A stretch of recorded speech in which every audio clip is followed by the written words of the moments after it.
Cook and read with Janhvi या चॅनलमध्ये परत एकदा सगळ्यांचं खूप स्वागत। आज आपण बघणार आहोत बदाम हलव्याची रेसिपी, जे की मी संकष्टीचा प्रसाद म्हणून केला होता।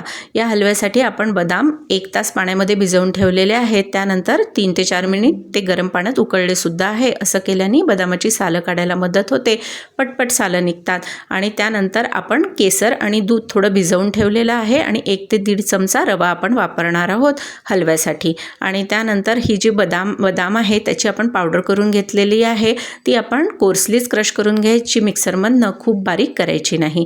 त्यानंतर आपण मोठ्या डावानी 2 चमचे डाव तिथे तूप घेतलेला आहे। तूप याच्यात भरपूर घालायचं, त्यानी चव खूप छान होते। त्यानंतर रवा आणि बदाम पावडर छान परतून घेतली आहे। तिचा रंग बदलेपर्यंत आपण याला परतायचं आहे।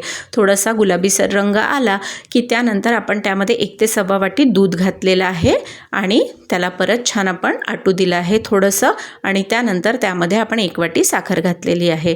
तुम्हाला गोडवा कसा लागतो त्याप्रमाणे तुम्ही साखरेचा वापर करा, परंतु एवढी साखर घातल्याने चव खूप छान लागते। त्यानंतर केसर घातलेलं दूध घालून घेतलं, शेवटी वेलदोडा पूड घालून घेतली आणि असा आपला हा टेस्टी बदाम हलवा झाला तयार। अशाच नवनवीन रेसिपींसाठी आणि इतरही कंटेंटसाठी माझ्या चॅनलला शेअर, लाईक आणि सबस्क्राईब करायला विसरू नका।